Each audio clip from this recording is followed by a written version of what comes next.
Hello everyone, I hope so आप सब लोग ठीक होंगे और अपने स्टडी को एंजॉय कर रहे होंगे। देखिए, आज हम भारतीय राष्ट्रीय ध्वज के विकास यात्रा को समझेंगे और साथ ही साथ हम राष्ट्रीय ध्वज यानी नेशनल फ्लैग के इतिहास को देखेंगे कि किस समय क्या क्या बदलाव हुए राष्ट्रीय ध्वज में और उस समय उसकी क्या इंपॉर्टेंस थी। तो चलिए देखते हैं राष्ट्रीय ध्वज की विकास यात्रा। देखिए, केसरिया सफ़ेद और हरे रंग की पट्टी से बना ध्वज, जिसके बीच वाली सफ़ेद पट्टी में नीले रंग का जो अशोक चक्र है ना, चक्र होता है, यह हमारा राष्ट्रीय ध्वज नेशनल फ्लैग है। भारत के राष्ट्रीय ध्वज की ऊपरी पट्टी, ये जो केसरिया रंग जो है, वो देश की शक्ति और साहस को दर्शाता है।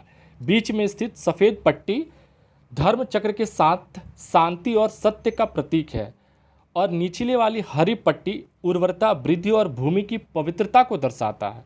ठीक है, ये साथ में जो सफ़ेद पट्टी में जो बीच वाला जो हिस्सा, ये चक्र जो है, इसको विधि का चक्र कहते हैं। इसको जो है ना अशोक स्तंभ से लिया गया है और इसमें 24 तिलियाँ होती हैं, 24 तिलियाँ होती है। ये जो है ना ये चक्र, इसमें 24 तिलियाँ होती है।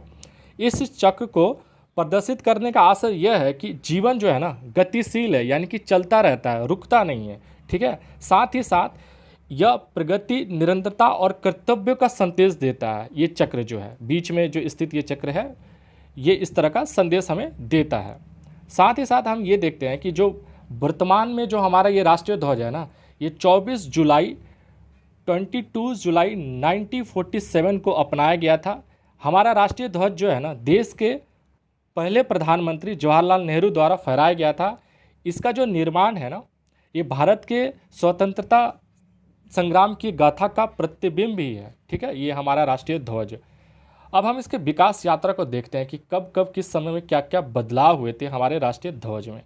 देखिए, बात 1906 यानी 1906 से शुरू होती है।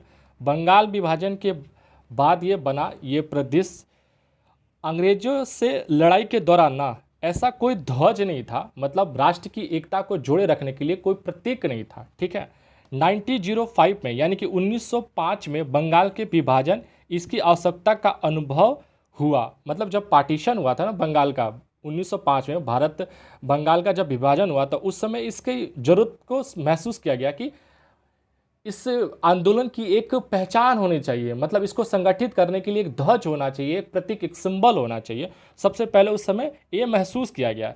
इसके लगभग 1906 में यानी 1906 में पहली बार देश को एक प्रतिनिधित्व करने वाला एक ध्वज सामने आया। 7 अगस्त 1906 को कोलकाता में, तब के कोलकाता के ग्रीन पार्क में इसे फहराया गया था। ठीक है, कहाँ पे? कोलकाता के ग्रीन पार्क में इसे इस ध्वज को फहराया गया था। इसमें था क्या, इसका स्वरूप किस तरह था?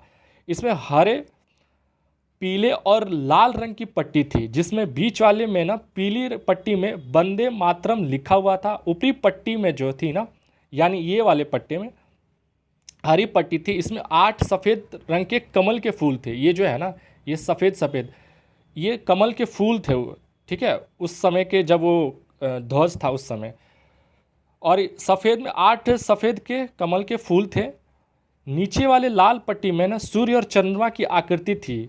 यह क्रांतिकारी चंद्रिका प्रसाद बोस ने इसे तैयार किया था इस फ्लैग को। ठीक है, अब हम बात करते हैं 1907 में यानी 1907 में क्या हुआ था। पहली बार विदेश में फहराया गया था राष्ट्रीय ध्वज, यानी जो तिरंगा था। पहले हमने देखा था 1905 में वो एक प्रतीक के रूप में अडॉप्ट किया गया था। उसके बाद 1907 में पहली बार विदेशों में यानी देश से बाहर कहीं फहराया गया था। और किसने फहराया था ये भी देखते हैं। मैडम भिकाजी कामा ने 1907 में कहाँ पे? जर्मनी के दूसरे इंटरनेशनल सोशलिस्ट कांग्रेस में भारत के प्रतीक के तौर पे एक ध्वज फहराया था। ठीक है, और ध्वज को क्रांतिकारी हेमचंद्र दास ने इसको बनाया था, इस तिरंगे को, ध्वज को। ठीक है, इसके ऊपर जो था ना केसरिया, बीच में पीले रंग और नीचे जो था हरे रंग की पट्टी, इस रूप में ये ध्वज सामने आया था। उसके बाद बात होती है 1917 की। ठीक है, होम रूल आंदोलन में ये नया झंडा देश के सामने आया था। ठीक है, 1916 और से 18 के बीच में चल रहे होम रूल आंदोलन के दौरान जो था, बाल गंगाधर तिलक और एनी बेसेंट ने 1917 में एक ध्वज तैयार किया था। यह पहले 3 रंगों वाले ध्वज से अलग था, मतलब पहले जो राष्ट्रीय ध्वज था ना उससे ये अलग था। इसमें लाल हरे रंग की पट्टियाँ थी और साथ ही साथ एक कोने में ब्रिटिश ध्वज की प्रकृति भी बनाई गई थी। ये लास्ट कोने में आप देख रहे हो ऊपर में, मतलब ये एक उसमें फ्लैग में भारतीय का जो फ्लैग बनाया गया था उसमें एक ब्रिटिश के ध्वज की भी एक प्रकृति इसमें दर्शाया गया था। ये जब कब की बात है, 1917 में। अब बात करते हैं आगे क्या विकास हुआ ध्वज में, वो देखते हैं हम। 1921 में महात्मा गांधी के सुझाव पे बना ध्वज राष्ट्रीय ध्वज। महात्मा गांधी के सुझाव पर 1921 में पिंगली वेंकैया ने चरखे वाली तिरंगा तैयार किया गया। ये बीच में एक चरखा था, उस रूप में राष्ट्रीय ध्वज को तैयार किया था। ऊपर में सफ़ेद, बीच में हरा और नीचे लाल रंग था, जिसमें बीच में जो था ना एक चरखा बनाया गया था जो ऊपर और नीचे वाली पट्टी तक फैला था। इसमें चरखा जो है आत्मनिर्भरता, प्रगति और आम आदमी के प्रतीक को दर्शाता था। इसे स्वराज, ये जो है स्वराज ध्वज यानी कि इसके रूप में देखा गया था। स्वराज ध्वज, गांधी ध्वज और चरखा ध्वज जैसे इन नामों से इस ध्वज को नवाजा गया था। ठीक है, अब बात है 1931 की, 1931 की। ध्वज में एक कमिटी में बदलाव, मतलब ध्वज को एक कमेटी के रूप में गठित किया गया था इसको बनाने के लिए, और उसमें क्या बदलाव हुआ था उसको देखते हैं। 1931 में कराची में 7 सदस्यीय ध्वज की कमेटी गठित की गई थी। ठीक है, झंडे के लिए एक कमेटी को बनाया गया था। इस कमेटी ने ध्वज को नया रंग और डिजाइन दिया था। इसमें लाल के स्थान पर केसरिया रंग का प्रयोग किया गया। रंगों का क्रम भी बदल दिया गया था। ऊपर जो है केसरिया, बीच में सफ़ेद और नीचे जो है हरे रंग का यूज किया गया था। बीच में सफ़ेद पट्टी पर एक चरखा दिया गया। इसमें बदलाव किया गया था कमेटी के द्वारा, कब, 1931 में।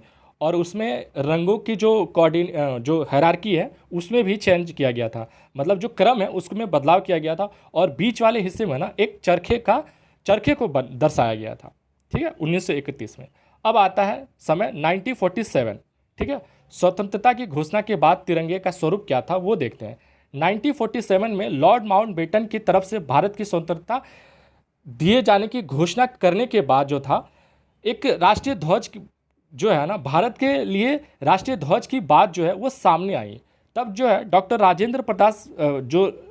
राजेंद्र प्रसाद की अध्यक्षता में एक राष्ट्रीय ध्वज का डिजाइन तैयार करने के लिए कमेटी बनाई गई थी। ठीक है, जब भारत देश आज़ाद हुआ था ना तो राजेंद्र प्रसाद की अध्यक्षता में एक कमेटी बनाई गई थी तिरंगे को बनाने के लिए, ठीक है, डिज़ाइन करने के लिए।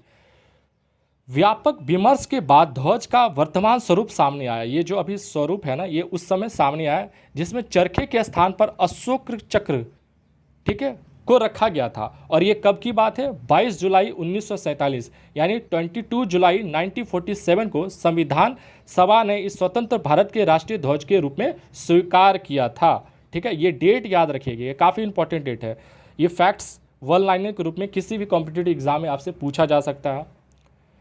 ठीक है, और ये वो शख्स है जिन्होंने डिज़ाइन किया था भारतीय राष्ट्रीय ध्वज को। कौन, पिंगाली वेंकैया जी। ठीक है, इन्होंने राष्ट्रीय ध्वज को तैयार किया था, ये चरखे वाले डिज़ाइन। उसके बाद फिर इसमें एक कमेटी के द्वारा, जिसके अध्यक्ष कौन थे, राजेंद्र प्रसाद, उन्होंने उस कमेटी के द्वारा उस फ्लैग में क्या डिज़ाइन किया था वो उसमें बदलाव हुआ था। लेकिन जो डिज़ाइन का भारतीय राष्ट्रीय झंडे का, नेशनल फ्लैग में जो शुरुआती जो तैयार करने का जो क्रेडिट है ना, ये इन्हीं को जाता है, पिंगाली वेंकैया जी को। ठीक है, ये एक फ्रीडम फाइटर थे और ये गांधीयन विचारधारा से जुड़े हुए थे। ठीक है, ये हमारा राष्ट्रीय ध्वज की विकास यात्रा। देखिए, आज हम आज़ादी का जो अमृत महोत्सव मना रहे हैं, तो इस बात को भी हमें समझना होगा कि हमारे विकास यात्रा में राष्ट्रीय ध्वज का क्या इंपॉर्टेंस था। किसी भी आंदोलन में हमारा राष्ट्रीय ध्वज का क्या स्वरूप था, क्या बदलाव हुए और क्या क्या चेंजेस आए, और आज हमारा जो राष्ट्रीय ध्वज है उसका स्वरूप